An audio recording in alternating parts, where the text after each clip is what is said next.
लापरवाही है ये उन डॉक्टरों की जिन डॉक्टरों ने मेरे पिताजी का पोस्टमार्टम किया है, और पुलिस प्रशासन की सबसे क्या बोलें उसको, छोड़िए। यह बिल्कुल दुखद बात है। गंभीरता से इसकी छानबीन होनी चाहिए। जो दोषी होंगे वे बख्शे नहीं जाएंगे। मैं प्रशासन से यह मांग करता हूँ। देखिए, घटना तो दुखद है ही, और हम लोगों का एक साथी चले गए, और सबसे बड़ा दुख तब हुआ जब प्रशासन का इतना बड़ा लापरवाही उनके साथ किया गया। भाई ये 2-2:30 बजे गए हैं घर से, और ये कहाँ गए हैं अभी तक पुलिस यह नहीं पता कर पाई है कि ये कहाँ गए हैं, और इतने देर में 2:30 बजे से लेके घटना तक किन किन लोगों से बात हुई है अभी तक कोई पता नहीं चल पाया। तो बेगूसराय में एक बहुत ही बड़ी घटना सामने आ रही है।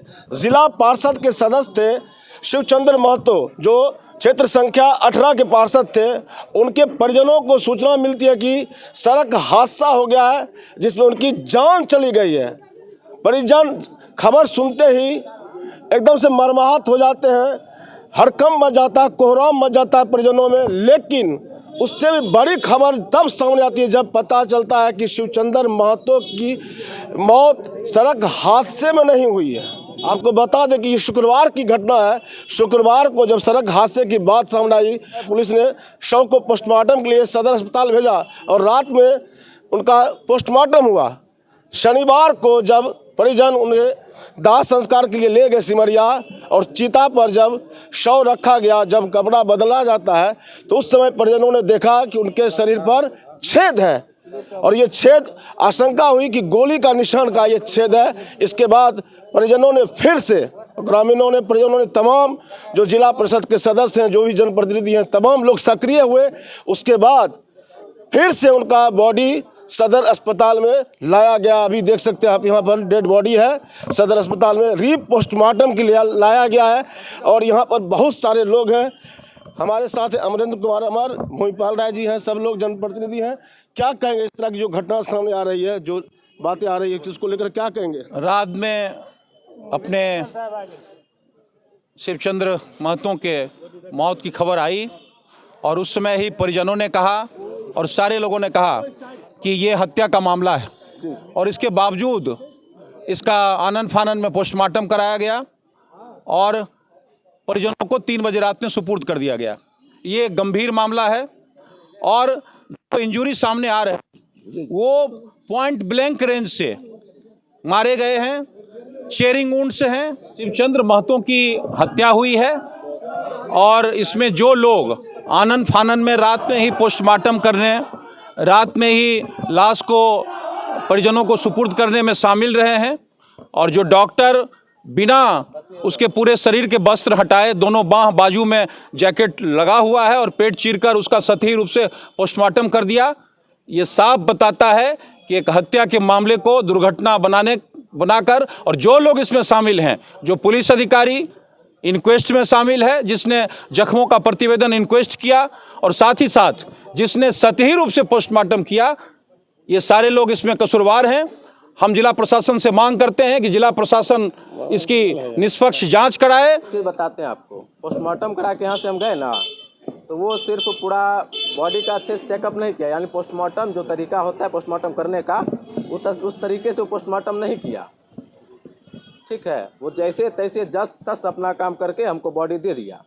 जब अभी हम गए गंगा किनारे पिताजी का दाह करने, तो वहाँ जब शर्ट वर्ट उतारे पापा का, तो देखे क्या यहाँ पे एक बुलेट टाइप का कुछ है, दाग टाइप, समझे, वो होल है एकदम अंदर तक इतना। उसके बाद हम फिर से पोस्टमार्टम के लिए आए हैं।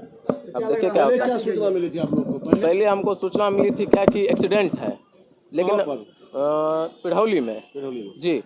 अच्छा, उसके बाद सर हम लोग गए, तो जब आधे रास्ते पहुँचे तो हमको फिर को वापस कॉल आया कि नहीं आप लोग आ जाइए तेघरा थाना ही, वो गुजर गए हैं। अभी फिर से पोस्टमार्टम के लिए आए हैं।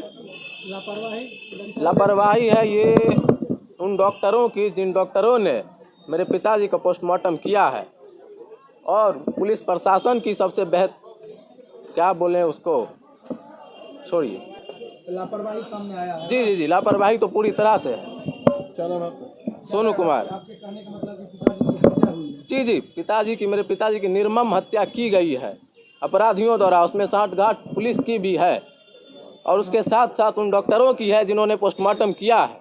हमारे साथ हैं धनकौल पंचायत के मुखिया प्रतिनिधि चंदन कुमार। क्या कहेंगे, आपके ही पंचायत का ये मामला है? हम लोग को जब सूचना मिला तो हम लोग सबसे पहले हॉस्पिटल गए हैं, तिनको देखे, फिर हम लोग बोले कि चलिए स्पॉट कहाँ है, स्पॉट देखते हैं आखिर ऐसा हो सकता कैसे है। तो हम लोग वहाँ गए तो दायां तरफ भी रिम का टूटा हुआ पार्ट्स मिला और बायां तरफ है सो उसका हेमलेट का खोला मिला। तो वहाँ पर कुछ लोग बोला कि ऐसे ये दुर्घटना, तो हम लोग को लगा नहीं, अगर दुर्घटना रहता सिर्फ आगे का बल्ब ही नहीं थोड़ी फूटता पूरा। ये गाड़ी इनकी गिरी हुई थी? ये गाड़ी इनका वहाँ से हटा लिया गया था गाड़ी। अच्छा, ये कहाँ थे घायल समय? ये वो हॉस्पिटल में डेथ कर चुके थे।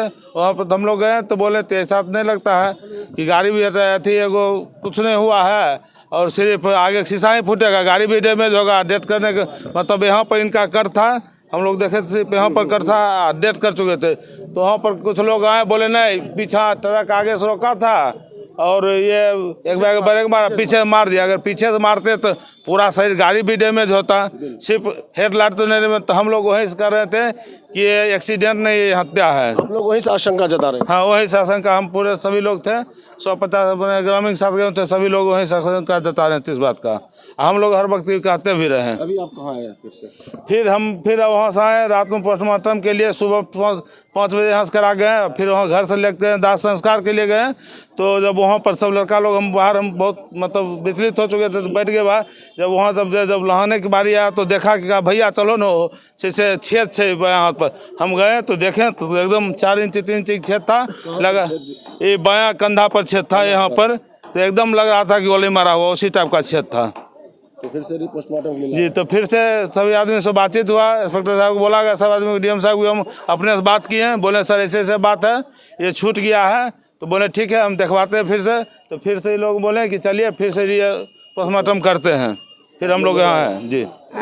जो मृतक हैं उनके शरीर पर बाएं कंधे पर और पैर के नीचे वाले पैर में 2 जगह दाग और मतलब सैलो छेद है, जिसके विषय में कि मृतक के लोगों का कहना है कि वो गोली का जख्म है। चूँकि यहाँ पर पोस्टमार्टम किया जा चुका है और उसका रिपोर्ट भी ज़रूर वो लोग देंगे, लेकिन चूँकि इसमें शंका हो गई है तो हम लोग एडमिनिस्ट्रेटिव अफसर एसपी साहब और डीएम साहब से बात करके इसका जो फॉरेंसिक डिपार्टमेंट से अगर पोस्टमार्टम कराया जाए तो ज़्यादा युक्ति संगत होगा। अगर उन लोगों के तरफ से इसके विपरीत कोई ऑब्जर्वेशन आता है तो नियमानुकूल हम कार्रवाई हम एक्सपर्ट, वो लोग जो एक्सपर्ट किया है और इसके ऊपर फॉरेंसिक डिपार्टमेंट ही कहेगा। ये इतना अभी रीपोस्टमार्टम के लिए बॉडी ला गया? हाँ, अभी लेकर के आए हैं, तो फिर अभी हम देख के बताएंगे। नहीं भाई, इतना आसानी से कहना मुश्किल है। पहले हम देख लेते हैं कि क्या कहाँ है। देखिए, कल हम लोग को सूचना मिली कि एक अज्ञात वाहन जो है, लोगों को जो सूचना ने दी कि अज्ञात वाहन से टक्कर होकर एक व्यक्ति की गंभीर स्थिति है जिसको हॉस्पिटल ले जाया गया, जहां उसको मृत घोषित किया गया। उसके बाद हम लोग अस्पताल गए, घटनास्थल का भी मुआयना किए, सब जगह देखे, अस्पताल गए। संदेहास्पद स्थिति में उनकी मृत्यु हुई थी। हम लोगों ने प्रथम दृष्टया हम लोग को यही समझ में आया। उस पर हम लोगों ने कल रात ही मेडिकल टीम का गठन कराया था। मेडिकल टीम के गठन के बाद हम लोगों ने रात में ही पोस्टमार्टम करवाया और उसके बाद आज फोरेंसिक की टीम हमारी घटनास्थल पर जाकर वहाँ जांच कर रही है। लोगों को संदेह हुआ कि इसमें जो है गोली लगी हुई है, तो हम लोग को भी लगा कि अगर छेद है, अगर संदेह हो रहा है तो हम लोगों ने फिर से डॉक्टर से बात किया और री पोस्टमार्टम के लिए हम लोगों ने फिर से रिक्वेस्ट किया है सिविल सर्जन महोदय को, और उसके बाद हम लोग फिर से री पोस्टमार्टम करवा रहे हैं। ये लापरवाही किसकी है? पहली बार जब पोस्टमार्टम कराया गया तो शरीर पर छेद नहीं देखा गया, एक्सरा नहीं कराया गया, लेकिन मेडिकल बोर्ड से पोस्टमार्टम हुआ था। हाँ, मेडिकल बोर्ड से ही पोस्टमार्टम हुआ था। अगर कोई रह गई होगी बातें तो आज मजिस्ट्रेट साहब भी प्रतिनियुक्त किए गए हैं इस संबंध में। हमारे जिला मजिस्ट्रेट साहब प्रतिनिधित्व हुए हैं। हम लोगों के उपस्थिति में वीडियोग्राफी के साथ फिर से पोस्टमार्टम कराया जाएगा। जो भी अगर ऐसा कोई समस्या होगी, जो भी रिजल्ट आएगा उसके आधार पर बताया जा सकता है कि नेग्लिजेंस हुआ कि नहीं हुआ। कहीं न कहीं लापरवाही तो नजर आ रहा है, क्योंकि बगैर कपड़े उतारे पोस्टमार्टम कर दिया गया है। ये तो पोस्टमार्टम रूम में जो वीडियोग्राफी अभी होगी या पहले हुई होगी, उसको देख के स्पष्ट हो पाएगा। जब तक नेक्स्ट रिपोर्ट नहीं आता है, अभी तक तो कोई रिपोर्ट भी नहीं है हमारे पास जिसके आधार पर हम कह सकें कि ये गलत है या सही है। कितने सदस्य टीम सर गठित हुई थी? 3 सदस्यीय टीम जिसमें सजन के निर्देशानुसार गठित होती है।